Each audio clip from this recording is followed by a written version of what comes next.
Hey everyone, and welcome to the show. I am Erin Lim from Ease the Rundown and a proud member of the Asian Pacific American community, and I'm so glad to be here and be a part of the HBO Asian Pacific American Visionaries program. What is the program, you ask? Well, it's a short film competition sponsored by HBO that provides emerging directors of Asian and/or Pacific Islander descent the opportunity to showcase their work. And for 3 weekends, HBO Visionaries have screened winning films from the past 3 years of competition at this year's VC Virtual Showcase in celebration of Asian Pacific American Heritage Month. And now on our third and final Visionary Friday, we have gathered a few of our visionary filmmakers. Gayatri, Nirav, Marty, Din, along with Sujata Day, our ambassador from 2019, for a conversation as we close out APA-HM. Hey guys. What's up? Hi. Hello. How are you all? How's everyone doing? Where is everyone? Howdy, I'm Nirav Bhakta, co-director of Halwa from Texas, class of 2019. Hi, I'm Gayatri, and I'm up in Vancouver, Canada, co-director of Halwa as well, and class of 2019. Hi, I'm Marie Tego, but you can call me Marty. My film is called Remittance, and I'm from the class of 2018. Hey, my name is Din Tai. I'm the writer-director of Monday, class of 2017. Hi, I'm Sujata Day. I'm the HBO Visionaries Ambassador 2019. All right, I want you guys to get a little braggadocious on me. Tell me about your films, the projects you're involved in, just let us all know. Halwa is about an older Indian immigrant woman who decides to rekindle her relationship with a childhood companion through Facebook messages. Our film deals with themes of long-lost love, rediscovering one's true self, and the harder topic of domestic abuse. Currently, I'm in the 2020 Armed with the Camera Fellowship through Visual Communications, working on my next project called Thank You, Come Again.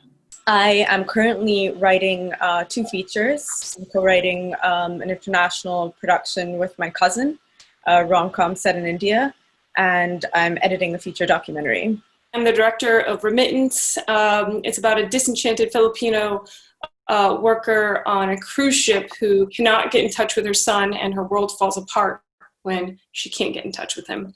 Currently, or right before the pandemic, I was in New Orleans shooting my first studio horror feature with Blumhouse and Amazon, and we got 3/4 through the way of shooting and had to evacuate and go back to Los Angeles. So now I'm just editing what we have with the editor now and working on music and planning for when we can go back to set.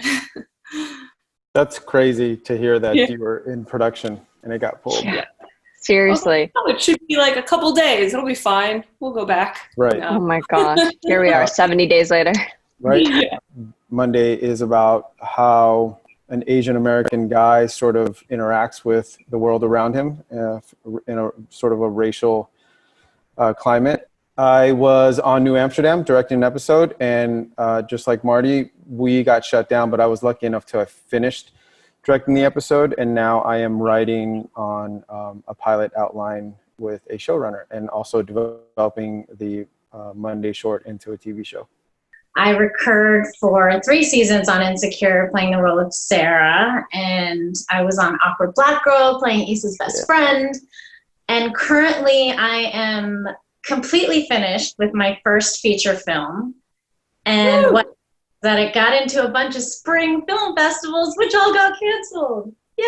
Oh no. But that's okay. I still feel really good about the film. It's called Definition Please, about a former spelling bee champion who reconnects with her estranged brother while taking care of their mom. And I'm excited for the world to see it. Amazing. Well, you guys, I'm so glad that we could get together virtually today. Obviously, we are in a quarantine. We are in a pandemic. Strange things have been occurring in the world around us, but we are here to just bring joy, talk culture, talk community. Asian Pacific American Heritage Month is so important for us to just celebrate one another and to just shed light on how incredible we can all be. So I just want to know, what are you guys doing in quarantine right now? Has anyone had a creative bump or a creative slump during all of this? I would like to say that I've been very creative and very proactive, and I have been in some moments, but in some moments I've just been like, okay, it's fine to slow down. You know, the world has slowed down for a reason. So kind of taking time to actually live life has been nice. I've been doing a lot of gardening. Hey, Just growing stuff. that's amazing. Anyone else getting creative or just taking a break? I would say the first month was really, really hard. I was really depressed because I had lived my life with like this rat race of like, work hard. And all of a sudden you're forced to stop and you're like, who am I now? What am I? And after that giant, like just slump of depression, I'm like, now I'm working out. I've been putting my plants together, my indoor plants. Writing, now I'm like, okay, it'll be fine. I can do this on my own time. I'm not pressed for any sort of like, deadline as of yet. So it's gone from terrible to pretty amazing. And I want the world to kind of continue at this slower pace where we are forced to take time to talk to each other and connect and really value that. So it's been an interesting experience. I've definitely felt the bump. Before the pandemic happened, I feel like this was my life pre-corona anyway, where I just would stay home and write and, collaborate with my friends. So I finished writing my second feature. I'm working on 2 television shows. Development and writing has been good for me. I've actually never had a problem like taking a break or self-care. So I think this has been great for me personally.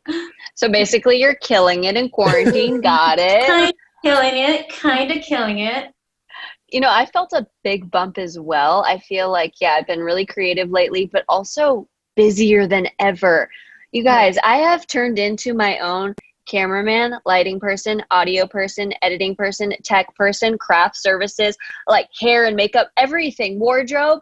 Behind it, there's like a full-on studio. I have to shoot 4 shows out of my home, and it's nonstop. Hey, at least craft services is like walking to your fridge, right?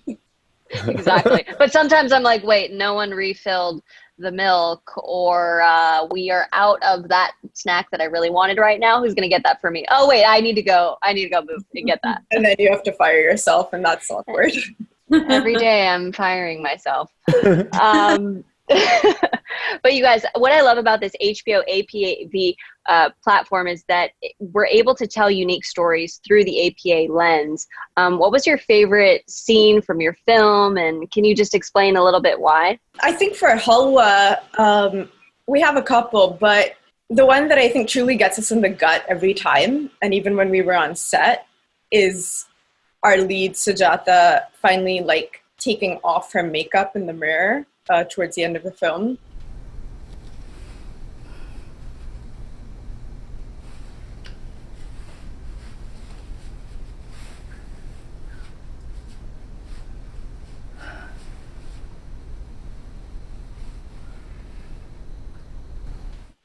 I think for us that it was this huge moment for V that she wanted in the film. She wanted this moment of empowerment for the character because of her personal experiences. She wanted that catharsis. But B, just seeing her take it off and what it was a metaphor for us was really, really powerful, both in the moment and in the edit. Similar to what Gayatri mentioned, just that moment when our protagonist, Sujata, decides to take off her makeup, it's a defining moment where she just wants to be herself. And she's finally standing up for herself to her abuser.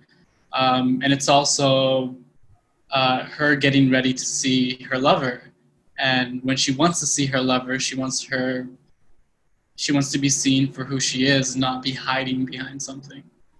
I just want to say thank you for using my name in a movie. It was the first time that I had ever heard my name in a film before, and I really appreciate that. Did you feel so seen through that? I did. I love it. My favorite scene, filming and editing, was when my character was in the glacier.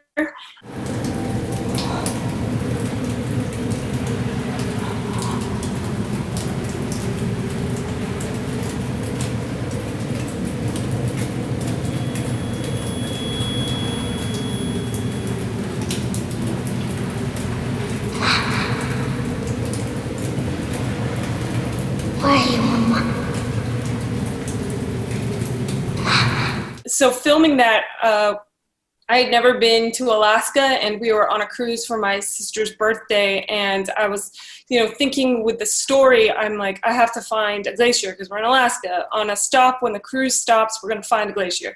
So I Googled it, and me and my brother and my filmmaking partner, Brody, we hiked and found this glacier, but to get there took 4 hours, and we hiked and we climbed a mountain and we lowered ourselves, and we found this like dip in the earth, and we saw this glacier and went underneath it and saw it, and we're like, this is it. And in my head it was like, in Fight Club when Edward Norton goes into his power animal and he sees the penguin, and I was like, this is her isolation from the world in this cold world of Alaska where she doesn't belong. She's Filipino, she's from an exotic land, and being able to be inside this freezing glacier that felt like it was about to collapse. There was water everywhere, and just the loneliness that you could feel inside of it, and then cutting it with this drone footage that we had taken in the Philippines, and being able to cut between that and create this like dichotomy of worlds of where she is and how much she misses family, and really just cutting from like what home feels like, and using that gut sense. And so that creating that portion of the movie was really special to me, because I got to be in this amazing place that I've never been to, which was very dangerous and amazing, and being able to use footage from home in the Philippines. Wow, that's powerful. So Marty, you hiked 4 hours into it, shot how many hours, and then hiked back, and then so what happens with the cruise if you didn't get back in time? They would leave us, but no, we made it in time. We shot for only probably 35 minutes because it was very fast. You could hear the water and the cracking, and we're like, gotta go back, and like hike back as fast as possible. But yeah, we were on a time constraint. That is wow. On top of that, that's incredible. Thank you. Yeah. The scene that I get the kick out of the most is the opening scene in Monday, because I designed it specifically to sort of hide the character's face in hopes that the audience will make prejudgments about who they were going to be looking at. Yo, what up, Dre? What can I get you, man? What's up, nigga? Hey, schoolboy Eric needs a laptop. Can you hook him up? Yeah, what's he want? MacBook, notebook, Chromebook? Any fucking book, just not a broke-ass book. Word, I got you. And I'll be over late today with the goodies. Man, you still not riding your car? Nah, sold the whip, Dre. You wanna come swoop me up? Hell no. You know I don't ride like that. That's your job. Alright then, I'll do what I do. Just gotta handle some shit before I get there. You know, every once in a while it'd be nice if you put a nigga at the front of your line. Come on, they banned affirmative action a long time ago. Fuck you, nigga. And try to hurry the fuck up, please. Word. And so when we finally reveal who the character is, some people didn't assume that he would be Asian. I feel like right now is a really unique, special moment in history where we're seeing the rise of stories like these and stories by our people. And I mean, we just saw it even at the Oscars with Parasite winning the Best Picture. I mean, they had a sweep, then there was movies like The Farewell, and then in the past there was Crazy Rich Asians. So it's really cool to see how far we've come, yet there is still so much work to be done. And I want to ask you guys, what is the significance of sharing APA stories in this landscape?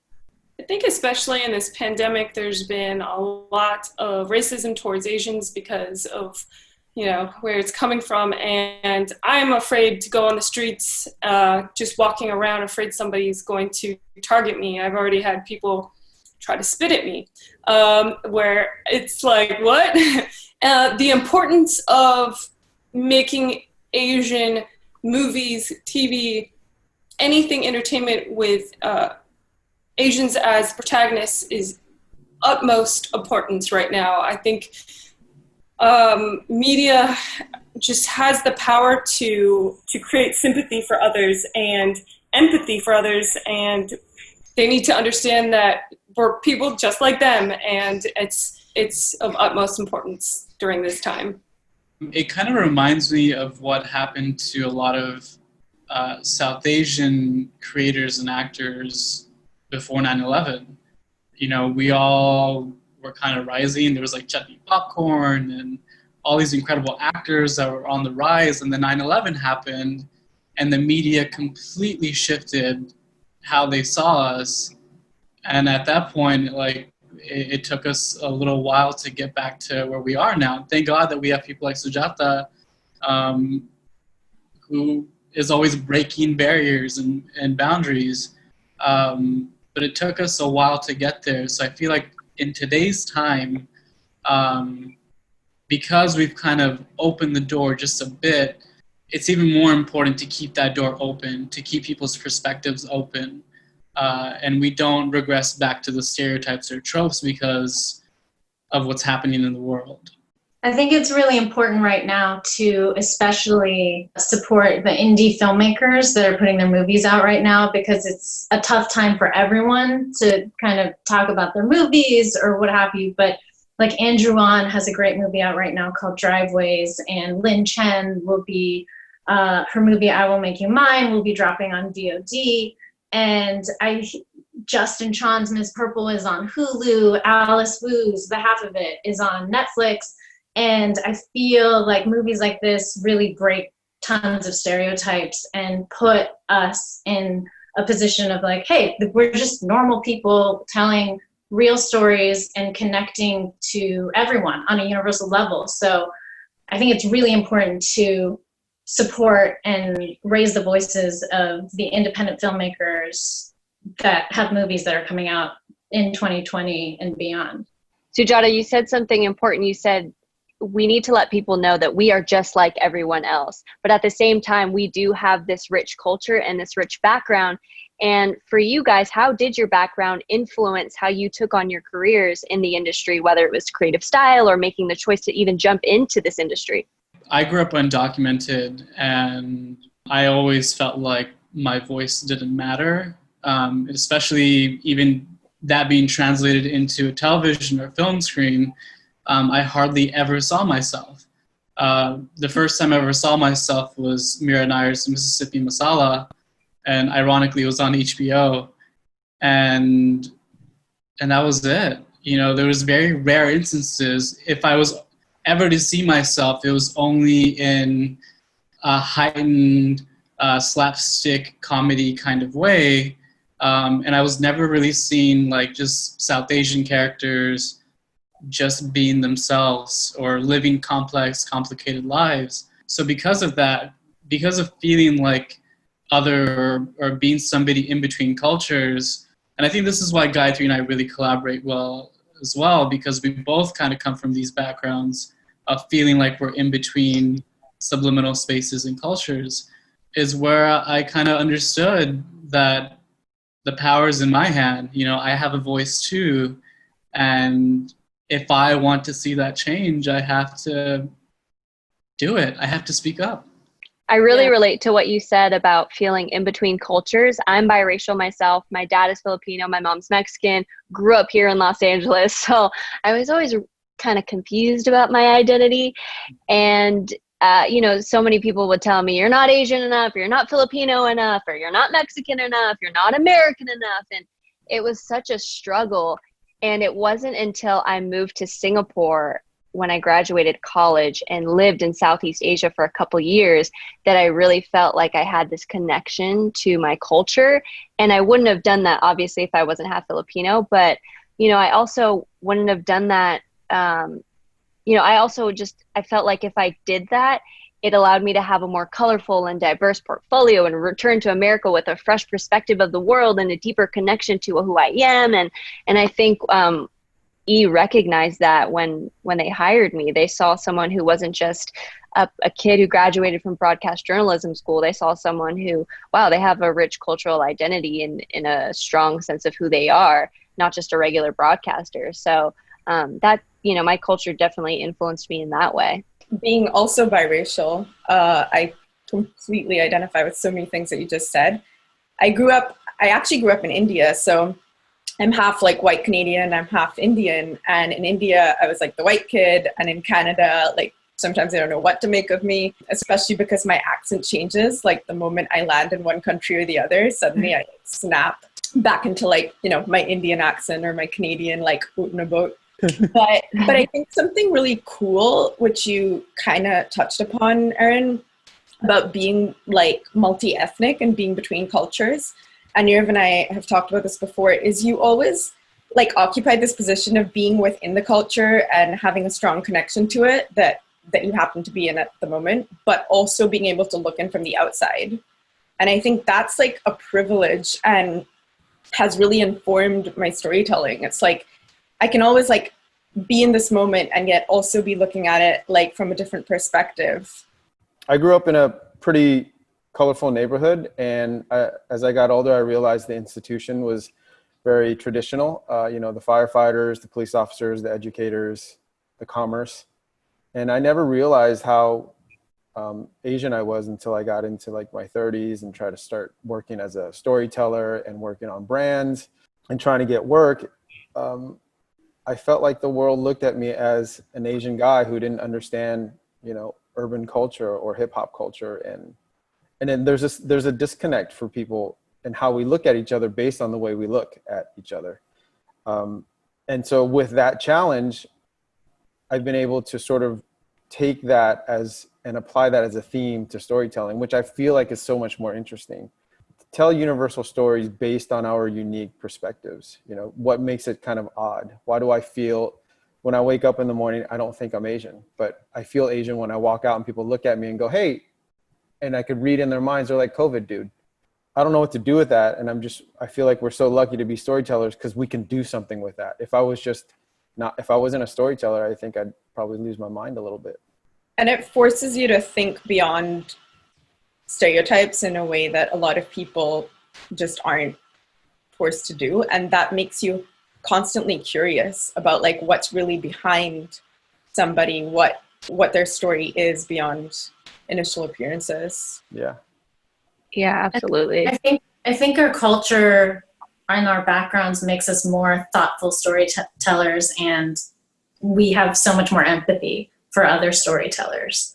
For me, I started out as an actor as a child, and then came out as an adult to LA to pursue acting, and I was always stereotypically cast as like the geisha or the nail technician or the masseuse or an object of sorts. And I always had to have an Asian accent of some sort, someone who doesn't speak English. And I got really, really, really frustrated with that. And that drove me to, apply to film school so that I could create stories for people that look like us, where, who are American, who speak English. I wanted to speak from my background and my experience and not this object.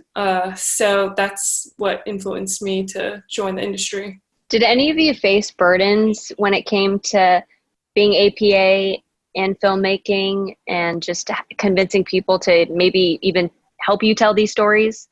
Yeah, specifically for me, I wrote a Filipino horror film years ago, and it was difficult. I wrote it like 7 years ago, and I remember going to some studios and producers, and it was difficult because not only do you have to match, what the industry is looking for. Sure, they're looking for horror films, but there's also the wider Asian audience, which is, the bigger populations of, China, Korea, Japan, those films are known. But in the Philippines, it's tiny. They're tiny little islands that, when you say Filipino, people are like, huh?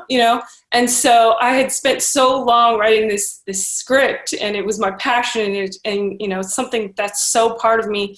And I had heard from so many producers and studios that were like, can you just change it to another Asian? Can you change it to Korean or Japanese or Chinese? And I'm like, no, I can't, because this is like folklore that is like, this is a Filipino folklore. I cannot change it. That's not how it works, and things are opening up now, but, those are things that I struggled back then that still have so much more to go. It's crazy.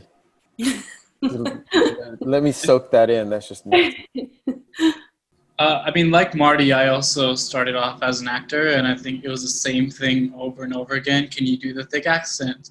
Could you be more Indian, or they would rename my character to like Curry something. I'm still new to the actual studio or film world, mainly because I wanted to fight back against all that. I was sick of being put into a box. And that's why I decided to pick up a camera and just start filming things. Even if it was zero budget, I was still exploring my immigrant identity, my American identity, even on zero budget films. And then we made Halva, and this was a beautiful source of validation because the stories we want to tell are really greater than ourselves. And it's been a beautiful journey. But now taking that same film into the real world, it's been very interesting how some people view us only as diverse. And that's a whole other, I'm sure you guys have all kind of gone through this, but now we're stuck in this diverse box when we're trying to tell our stories, we're not putting pen into paper saying, oh, today I'm going to write a diverse character and a diverse story. You know, we're writing authentic experiences from our lives, regular human being experiences that just happen to be from specific cultures. But for me, for now, like that's been kind of the struggle, is even in smaller indie film festivals to get people to look at us as just human. We're still categorized in diverse. Gayatri and I got into an Oscar qualifying film festival, and the category they programmed us in was diverse. It wasn't even under a specific genre. It was under diverse. So. Wow. What's interesting about you, Nirav, and Marty, that you guys were both on-screen actors and you used your frustration to turn it into art. And I love that you did that, because it would be such a disservice to the community and to the world and to ourselves if we didn't go out and tell stories and be creatives and show people, yeah, we're just humans. We don't have to be in this box any longer. So yeah, I commend you both for doing that. I think we've all faced challenges in our storytelling in terms of who we are. I started doing Awkward Black Girl about 9 years ago, which I can't believe it's been 9 years. And I was continuously part of a group of collaborators who did not wait for others to tell their stories. So just right away, it was like, okay, Issa's telling her Black girl story, so I'm going to tell my brown girl story. So there was never a question of, yes, I was auditioning for stereotypical roles, but I didn't let it affect me, because I knew that I would be telling our stories, and hopefully my compatriots in the indie filmmaking space would also tell their South Asian stories that would be different from mine, because none of our stories are all the same. So I definitely took that challenge and that burden and just said, no, fuck it. I'm going to make my own stuff. I'm not going to wait for the phone to ring. I'm not going to wait for an agent to tell me when I have an audition and then go into a room and them not telling me that I look Indian enough, or that I, what am I mixed with? And, I'm fluent in Bengali. I didn't feel like I had to prove myself to anyone, because I knew that Issa put Awkward Black Girl on her credit cards, and guess what? I put my feature film on my credit cards, and I have no regrets about that. Yes. Dope. That is dope.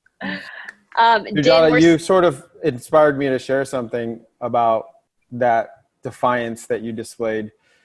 I came through storytelling by way of commercial directing, and I realized that I struggled a lot in that industry because I didn't fit a visual paradigm to understand the subject matter of what we were pitching for, right? Like I said earlier, I wasn't urban enough, I wasn't hip hop enough, but those were the things I grew up with. I love that stuff. And at some point in my career, that rejection pushed me to write and direct Monday specifically for HBO, APA Visionaries. That was the only reason why we made that. It wasn't because I had this burning passion to tell a story. It was because this platform presented an opportunity. And as shallow as it may seem, that's sort of how I work. I target stuff. And so having that target and having that rejection combined really lit that fire under me to write and direct something that, wouldn't have come about if I wasn't rejected. I mean, back in the beginning of film school, one of the first short films I made, which is how I met Nirav, The story was about a sister trying to convince her manic brother to come out of like barricading himself in a house, and they both happened to be brown, and it was a story about mental illness and family.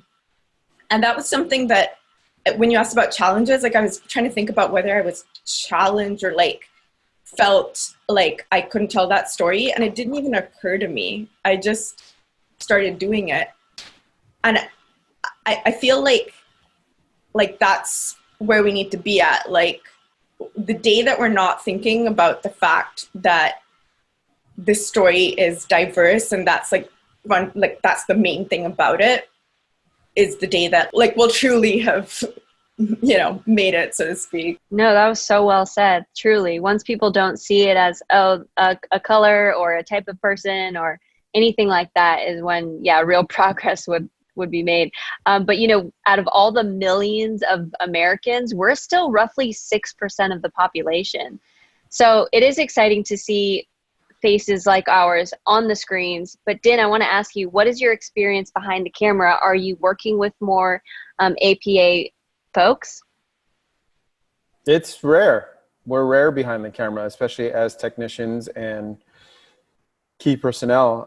I have been able to work with actors who are of Asian American descent, and that's been very satisfying. On my episode of New Amsterdam, there was Daniel Day Kim, Joel De La Fuente, Jojo Gonzalez, Audrey Wang, and the legendary Anupam Kher, and then myself. Like, what? How did we all end up on this network show together, working together? You know, and so that was a wonderful experience and sort of something historic for me. But we are, we're still not there. We need more people in those places. And it's just a tough bubble to break into. I mean, you think about the boys club mentality that happens in the film and TV industry. You think about who's in charge and we might be writing the stories, but someone's signing that check, and who's signing that check, or who's greenlighting stuff, and like, I'm just fortunate enough to have been propped up in this diversity and inclusion movement, and I'm trying to make the best of it. And hopefully in these shows that we are all developing and these films that we're all developing, we'll be able to pay it back just a little bit and have some of our people work with us. Being a director is essentially an intense exercise in leadership. Do you guys bring any of your culture or your APA background into your style of leading and directing? Come on, Sujata, tell us about your feature experience. Take it away, Sujata.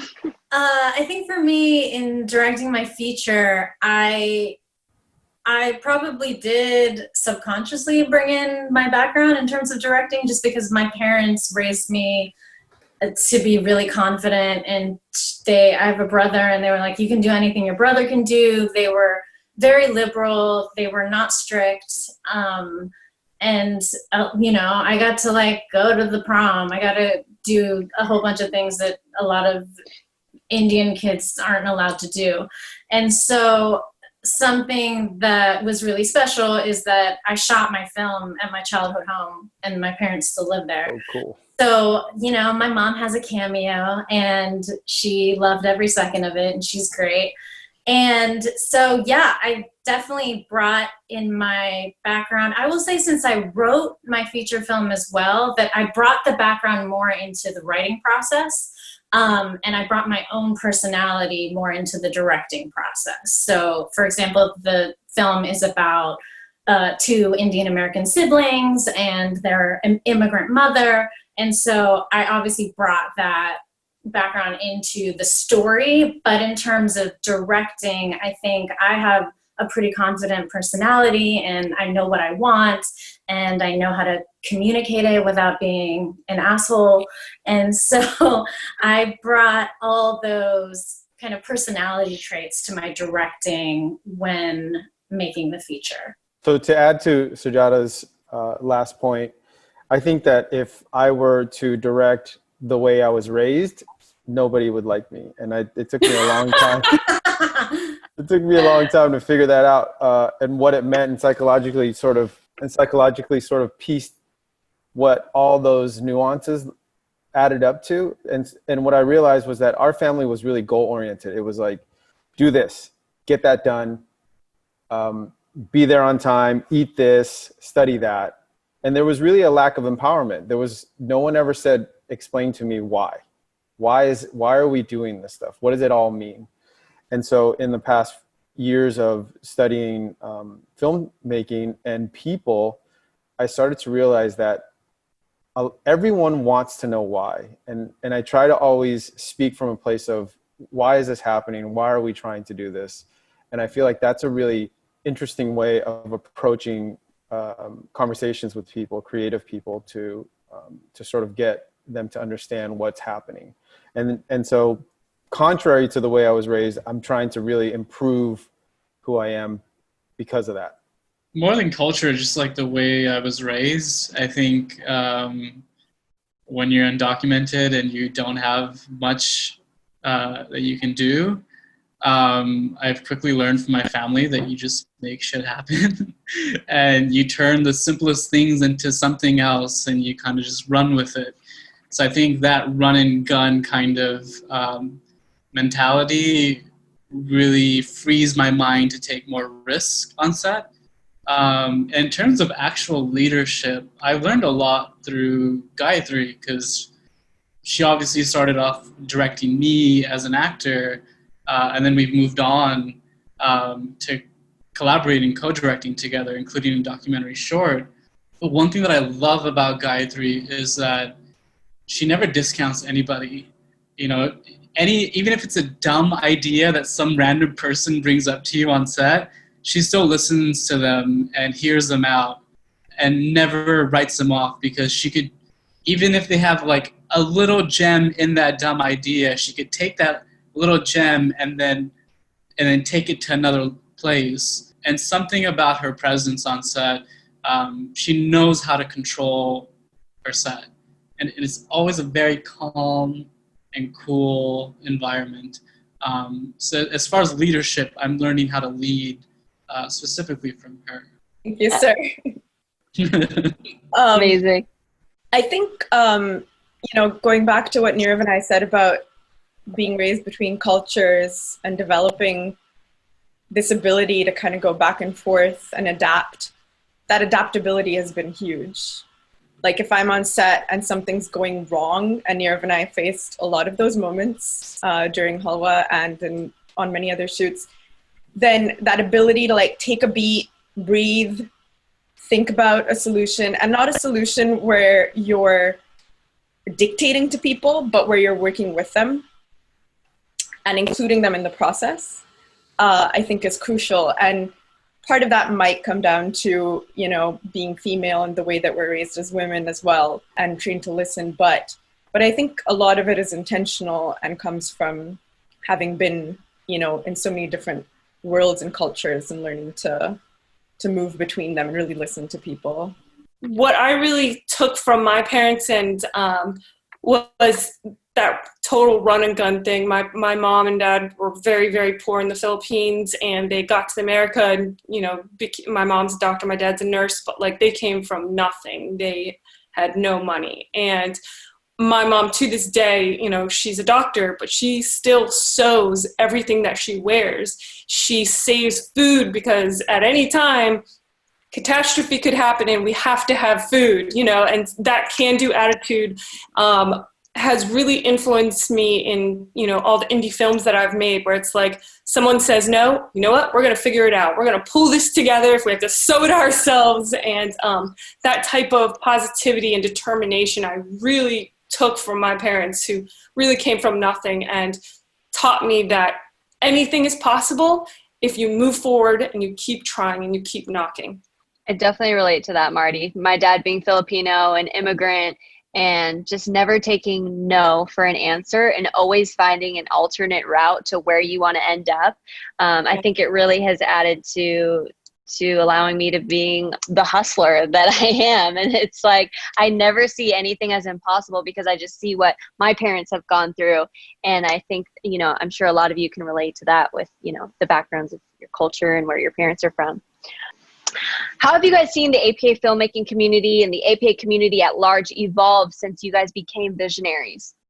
There's been a huge explosion of films by Asians, which is incredibly inspiring. TV shows that are everywhere. It's becoming bigger and bigger, and it just inspires me more to keep trudging and keep writing. I think something that happened that helped push this is the Crazy Rich Asians effect, which finally executives and top dogs at the studios were like, oh, we can make money off of this. And that's how they think. So now they are more apt to greenlight different kinds of stories from diverse storytellers of all races, which is really exciting because they really needed to see the money first. And so now they're like, half of it was #1 for however many weeks. And so it's really exciting that we're in a time where it's just like this explosion of different Asian American stories. So many. It's really awesome to finally see myself in characters on screen, because for so long I didn't know who I could relate to, whether it was like a Disney animated film or just like those coming of age stories that have become so iconic. So it's really cool that kids can grow up seeing themselves in Always Be My Maybe or in The Farewell or Crazy Rich Asians. All the boys I've loved before. It's like, oh my gosh, I can relate. And I'm sure people who aren't even from our culture can relate. So that's what's really, really, really moving and really awesome. There's something that I've caught on to is with this explosion of Asian films and the success of the work, there are some trolls online that will write and comment stuff like, I don't want to read a subtitle, and all the xenophobia type of stuff. And I find that super fascinating because we're in a time where all these colors are mixing together, and what we get to see are the true colors of people who've always disliked us. And I find that super fascinating because I want to know who my enemy is. I want to see you. Thank you for writing that. Now I know who you are. And the next character I write who I don't like is going to be named you. And so it's like, it's as great as it is to celebrate. It's also great because this byproduct of hate comes out of it from these little trolls that are online, you know. Man, social media, it's like a blessing and a curse. It allows you to know, if you're doing well, and it allows you to know who really just sucks in the world. Mm-hmm. That's great. It's a great tool. Do you guys use social media to your advantage when it comes to promoting your work or just giving yourself a voice? I kind of go back and forth between Instagram and Twitter. My Twitter's more just like dumb shit every day kind of things that I like to put out, and sometimes I'll promote my stuff. And then with my Instagram, it's also some dumb shit, but mostly promotion. I think it's really important these days to try to promote yourself, because who better to promote yourself than you? So I don't know about you guys, but there are very few people in my family who are in the entertainment industry. It's just my cousin and I, and I'm pretty sure everyone else thought we were crazy when we said we were going to go into it. Were you guys ever deterred growing up?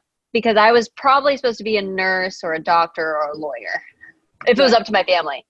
I actually kept like me wanting to pursue a career in entertainment a secret for a very long time. I would secretly like save my lunch money and pay for my acting classes in like a stack of dollar bills. And just in general, I always was like bullied about it or made fun for it.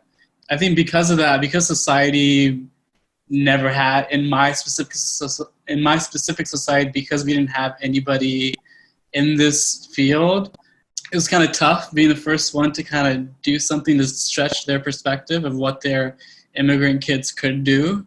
And on top of that, the undocumented pressure was like a whole other level, because it's like you had to succeed. You had to do something stable to make yourself some income. I tried to keep it a secret for a very long time, but then like billboards would start appearing in like different parts of the country. And my parents were like, what is happening? You know?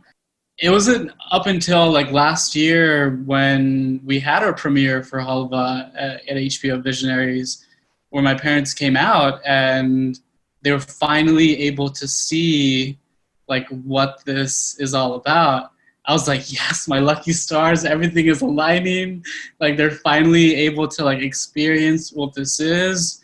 And it was really special because that specific night of our premiere marked exactly 29 years since we migrated to the United States.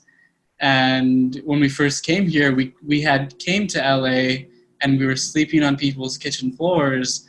So my dad that next morning told me, wow, like 29 years later, you've put us up in a hotel in Beverly Hills. So yeah, it's been a journey, and thank you to HBO Visionaries for helping change people's minds. I have a degree in engineering, so I guess I followed the path that most Indian American kids are pushed towards. But I started doing musicals and plays in middle school and high school, and my parents were always really supportive of that, and they would come to all 6 nights of the show and bring me flowers and take pictures and laugh. And even when I was doing engineering in college, I was still taking screenwriting classes and acting in plays and singing and doing musicals. And so I moved out to LA right after I graduated and booked like 3 commercials in a row. And I think for my parents, it was more like, can you support yourself? So obviously with like commercial checks, you can. So it was more of a security issue because they knew that if I had an engineering job, I would be secure and have, you know, a 401k and all that. But with the entertainment industry, they just wanted to make sure that I could pay the rent and eat and, you know, pay for my car payments every month. That's exactly what my family is. Filipinos have to be in the medical industry, and my mom's a doctor, my dad's a nurse, my sister's a lawyer. My brother actually does VR. You know, the Filipinos love their kids to perform and sing and all that kind of stuff, but for fun, not for real. So it was very tough on my parents in the beginning, but now that they see that I made a career of it, they are very supportive. I'm almost disappointed in how little resistance I got. Like, my Indian side is so liberal, and my dad already, you know, is a humanities professor, so that already runs against the grain. So yeah, I kind of wish I had more of a story there. And then my cousin, like Yuran, is also in the biz, so he kind of test drove like the being the first in the family to do showbiz. I'm the youngest of 6, and so by the time I got conscious enough to know what I wanted to do, my parents didn't care anymore because they had gone through 5 other kids, and being refugees from Vietnam, they had bigger issues to deal with. And something that's funny to me is that, you know, parents always want their kids to all take something that's functional that can then add to their family, right? Like the doctor helps with the family's health. The lawyer saves everyone's ass. Like all this functional stuff. And I just realized in hearing you guys talk, it's like, we're the storytellers. We're the ones that are going to tell everybody about how much you traumatized us. Like we are doing something functional at some point with our careers. That's amazing. I'm the broadcaster, and I will help you stay informed and have all the news you need when it comes to pop culture and entertainment, and that's about it. Okay, you guys, I want to do a little rapid fire with everyone. I'm going to ask you some questions, and you just fire off your answers. Okay, let's start with Nirav. Okay, if you could only watch one film for the rest of your life, what would it be? Probably Finding Nemo. And if I could cheat and say TV show, I Love Lucy. It'd have to be fun. So I'm going to say Step Up, the dance movie. Yes! 30 Days of Night. It's very dark, I know. I love it. Wow. Tom Hanks is Big. In the Mood for Love. Dream filmmaker you'd like to meet / collaborate with? Oh, that's easy. Mira and I I have reoccurring dreams when I'm in a very depressing state of mind. Mira and I is always there in my dream. She's like, what are you doing? Like, wake up, do this. So probably Mira and I. Chloe Zhao. Darren Aronofsky, hands down. Wong Kar-wai. Favorite food? Ooh, I mean, Taco Bell, come on. I am so with you. Dosas. Masala dosas. Sushi. Vietnamese. My mom's samosas, hands down. Hey! Finish the statement. I want audiences to be blank by my films. I want audiences to feel seen by my films. Moved. Inspired. Brainwashed.